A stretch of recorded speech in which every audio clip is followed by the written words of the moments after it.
Hello there guys, welcome back to Younes Talks Football, welcome back to a brand new video. I hope all of you are doing well today. There's the one video today, not two, because funnily enough, for the first part of the day, nothing happened. Then the second part of the day came and all hell broke loose. So we're going to get through everything that has gone down today, but before we do and before we get cracking, do not forget to be here for all the content as it drops. Make sure you're subscribed, hit the notification bell on. Hit the thumbs up if you like. Second channel in the description as well. First link right there. Make sure you're subbed. Brand new video coming this coming week. So it's going to be a good one. Make sure you're there for that. Now, let's kick off with the biggest story of today. Joe Biden has dropped out of the US presidential race. Oh, sorry. Wrong show. You know what's crazy? I mentioned that because when you go on Twitter, and you find football pages, football journalists, football people telling me Biden's dropped out of the US presidential race. I'm like, it's only with this race do we get football people talking about it, innit? It's only this. It's unbelievable. Anyway, Joe Biden's dropped out, and what a surprise. I'm surprised it didn't come sooner. The man was operating on default. He was walking on safe mode, the way that he was moving. Anyway, I'm surprised he made it this far. Anyway, that's a topic for a different day. You can let me know your thoughts in the comment section if you want.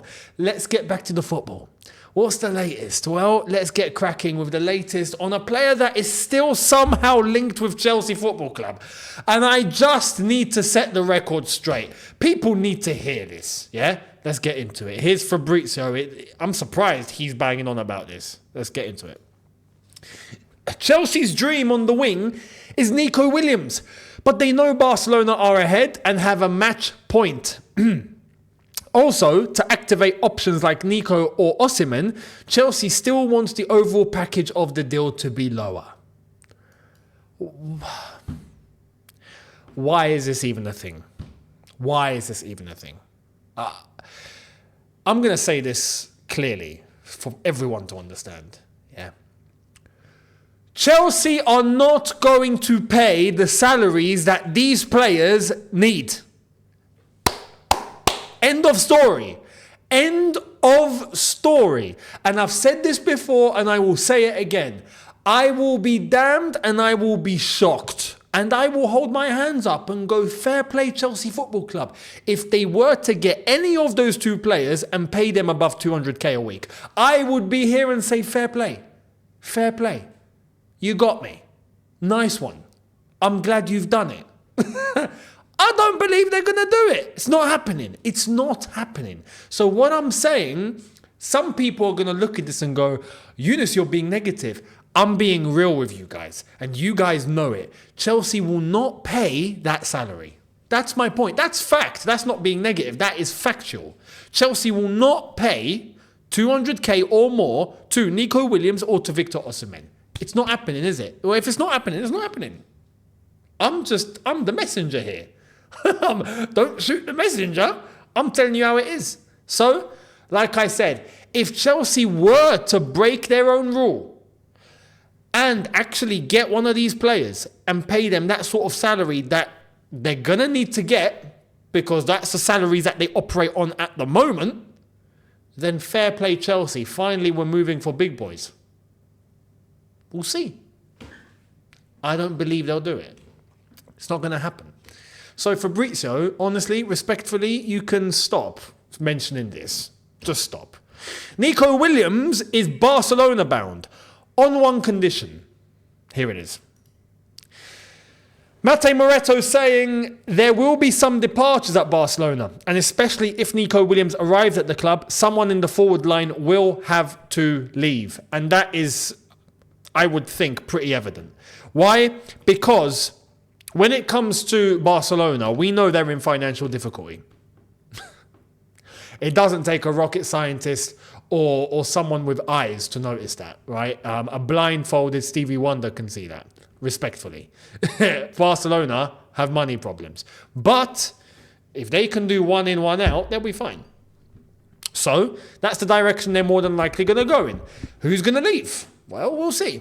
We don't know. We'll see. So Let me know your thoughts down below on Nico Williams, on who Barcelona might let go, and if we're going to turn our attention to Chelsea properly, then there's a player that could be leaving that we've anticipated to be leaving at some point, but it's not happened yet. However, now it looks like things could be in motion. Who is it? It's this guy. Conor Gallagher wants to join Atletico Madrid. He will do everything in his power to make the move happen. Now, this has come from Spain. Yeah, so hold that thought, because I genuinely don't believe this. I don't believe Gallagher is going, oh my God, yes, please send me to Atletico. No, I don't believe that. Not a chance. I think Gallagher wants certainty that he's going to be playing football. And if he gets out of Chelsea, he stays at Chelsea. Right? We know that. But, and this is where Fabrizio's come in, if you flip it, what do Atletico want? Well, yeah, Atletico do want Conor Gallagher, it seems. Chelsea might consider selling Conor Gallagher to Atletico Madrid in the coming weeks. Atletico Madrid have shown significant interest in the midfielder, and that's come from Fabrizio today. I've said this before, and again, I'll say it again. I believe we're going to have to wait until Gallagher and Cole Palmer come back from their break, from their holiday, because they played the final of the Euros, so they're entitled to their holiday now. Once they come back from their holiday, they come back to Cobham. They interact with Enzo Maresca. Cole Palmer doesn't need to interact. He just needs to get back to training. But Conor Gallagher, he needs to understand where his future lies. He needs to understand where he stands. And that's going to come with conversations between him and Enzo Maresca. Up until that point, nothing's going to happen. I don't believe anything's going to happen like this whilst he's on holiday. No chance. Because Conor Gallagher holds the keys. Like I've said before, he could easily just go, I ain't going anywhere, guys. He could if he wanted to. And now if he plays or he doesn't play is a different matter. But he could literally just tell Chelsea, I'm not going. And you can't do anything about it. And it's true, they can't. He'll run down the last year of his contract and he'll leave for free. He could do that if he wanted to. But I don't think he'll do that unless if he's guaranteed playing time. If Enzo Maresca was to guarantee him a place, in his plans. Now, this is where I honestly believe Enzo Maresca will take the consideration of the club on board and will listen to the fact that, he's got other midfielders. He doesn't have to use Gallagher. Chelsea can get money from Gallagher. I think Enzo Maresca wouldn't be against just going, okay, no, you're not in my plans. Yeah, that could be possible. So I still expect Conor Gallagher to leave, but not now, when he comes back. So Conor Gallagher, for me, is on hold. After he returns from his holiday, we'll see what happens. So let me know your thoughts on Conor. Do you think he'll stay? Do you think he'll go? Do you want him to stay? Do you want him to go? Whatever your opinion, let me know down below. It's an open space down there. Don't worry. And you know what's crazy? Just to put this out there, and this is a point that I think is important. This is on a side note. I don't remove comments. I'll interact with anyone. I don't block anyone on Twitter. I think everyone's entitled to their opinion. Yeah. Even if I completely disagree with you and I think your comment is idiotic, I'm in no position to tell you, nah, your opinion doesn't matter here. I'm going to wipe it off. That's not me. So no matter what you think or say, feel free, stick it in the comments. It's an open space. I just wanted to make that clear in case anyone thinks that, I'm only one-sided. Like, no, everyone's open to their opinion. Even if I disagree completely, feel free. So, now this makes me laugh. This makes me laugh. You're going to laugh. You're going to laugh. Another one.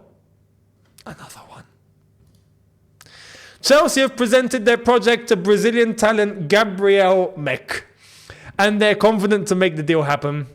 Negotiations underway with both Grêmio and 2008 born talents camp keen on joining Chelsea. 2008! Oh my God, man. I was 16 when this brother was born. Nah. Either I'm getting old now or these players are getting younger and younger. I'm telling you, it's going to get to the point. It's going to get to the point where we're going to get 12-year-olds going pro. It's going to happen. It's going to happen. But anyway, I was going to say Gremio Mech. No, Gabriel Mech from Gremio is 16 years old. I think he's only just turned 16 as well. He's apparently he's quite a talent in Brazil. And look, Gremio are football heritage. Yeah, Gremio are football heritage. When it comes to Brazilian football, Gremio go way back. Way back. If you were to talk about Brazilian football of the 50s and the 60s and that, Gremio, instantly. Right? So, I'll be honest, I don't know how Gremio have been doing as of late. I know their football heritage, but how they've been lately, I don't know.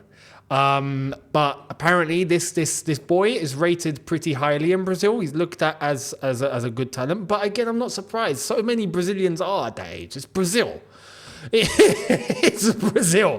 If you want top young talent, at the end of the day, you'd think, yeah, they're all in Brazil. And this is where I understand to an extent what Chelsea are doing, going to South America. You're going to find gems in South America. Much like I've made it clear, you're going to find gems in Africa too.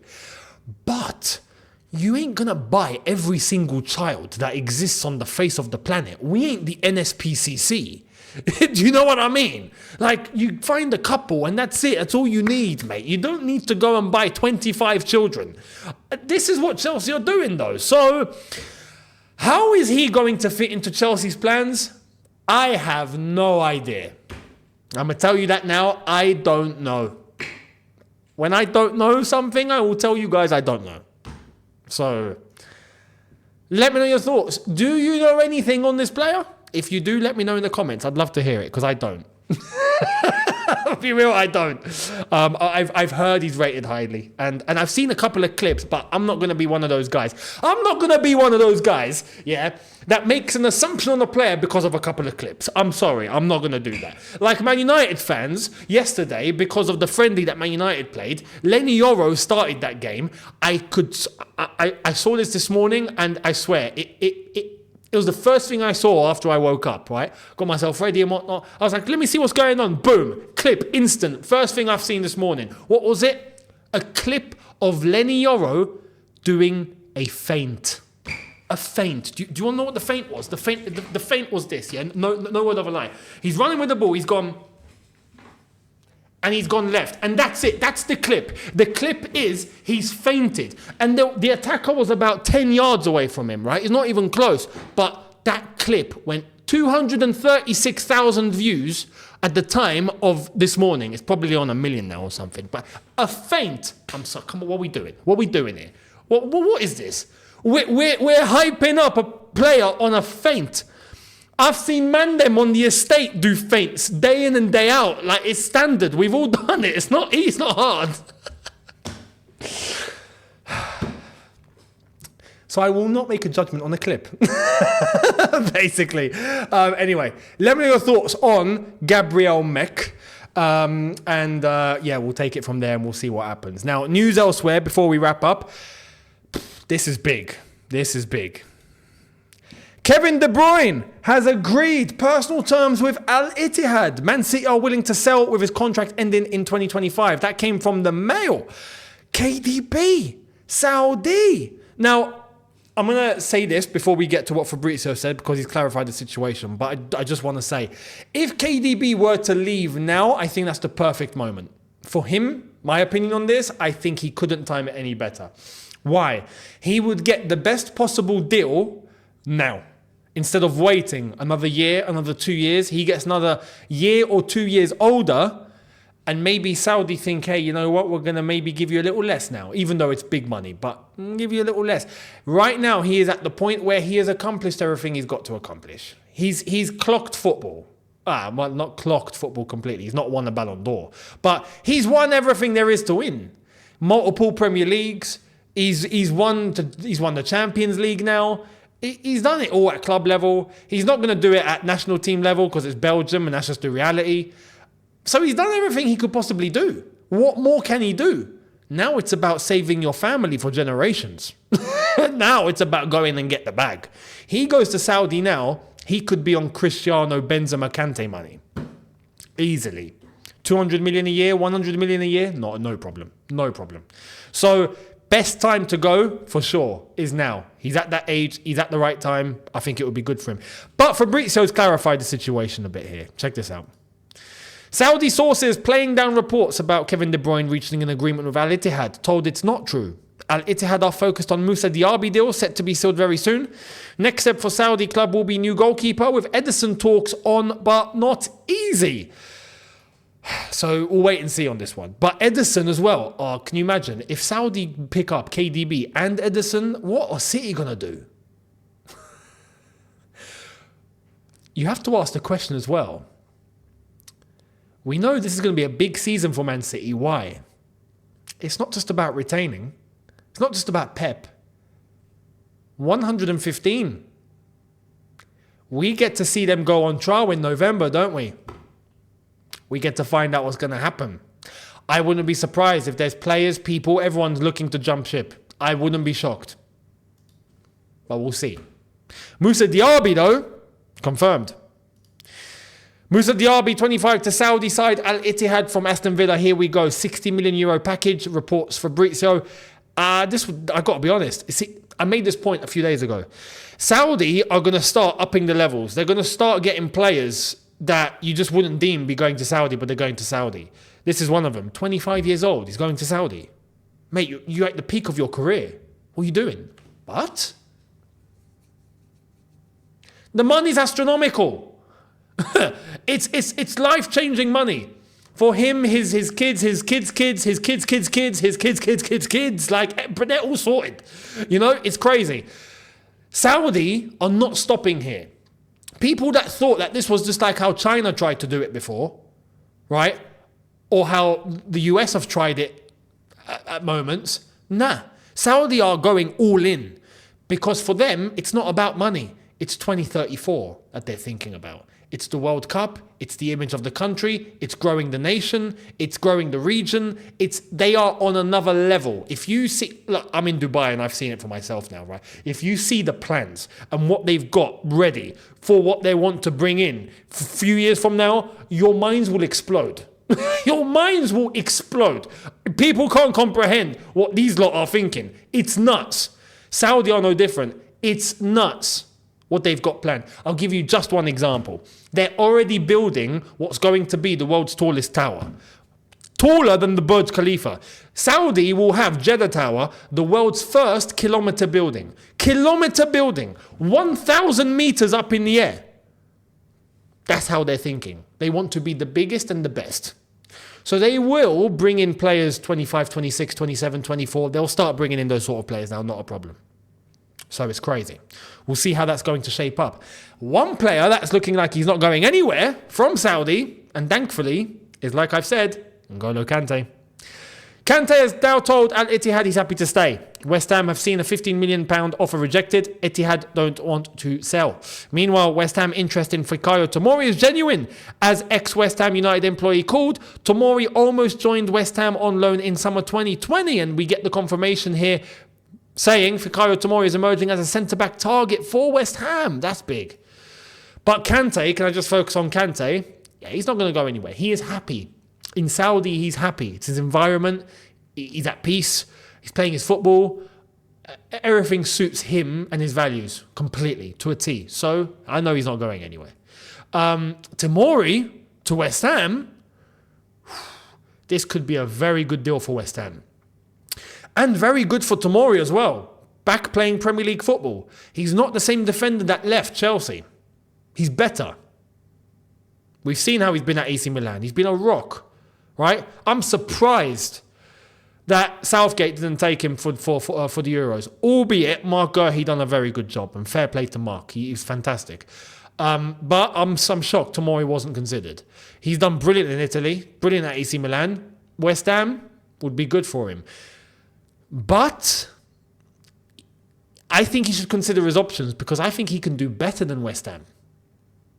So let's see. But are there going to be any suitors? I don't know. So let me know your thoughts on that. Do you think Tomori, West Ham would be good for him? Let me know. And to wrap up, a little bit of news. I just thought I'd stick this in at the end. Pierre-Emile Hojbjerg to Olympique Marseille. Here we go. Document set to be signed for Danish midfielder who's joining from Spurs. Tottenham will receive fee of around 13 to 14 million euros as PEH was not intentioned to sign a new deal. Hojbjerg accepted after speaking to De Zerbi. So that's that. Hojbjerg leaves Tottenham and he's off to Marseille. This one was out of left field because I thought that Tottenham would try to cling on to him, to be honest. But are Tottenham going to be in the market for a midfielder? If they don't, I don't know. Are their midfield going to be a little bit weakened? Possibly. I'd expect them to probably going for a midfielder. I honestly believe that they will come back in for Conor Gallagher, and I think this could be part of the plan. But they're going to have to compete with Atletico here because Atletico are playing Champions League football. They are playing Champions League football, right? I think they are. Or are they not? Actually, I need to go back and look at La Liga. Actually, you know what? Let me look at this real quick. La Liga. Ah, yeah, they did. Yeah, they did just about. Atletico Madrid 4th because Girona were in the midst of it. They finished 3rd. So yeah, Atletico Madrid. Champions League football, not going to be easy for Tottenham. Let's wait and see what happens. Where do you think he'll end up? And who do you think Tottenham could get in? Let me know down below. Much appreciated for watching, guys. I hope you've enjoyed it. Do not forget, and I've hit the wrong button, to hit the subscribe button. Hit the notification bell to be notified once I've uploaded. Do not forget to smash the like button if you've enjoyed this. Check out the socials on screen and in the description. Second channel, first link in the description too. Thank you so much. Go over there and expect a new video very soon. And I'll catch all of you tomorrow for a brand new one. Have a good one, people. See you lot tomorrow. Take care and peace.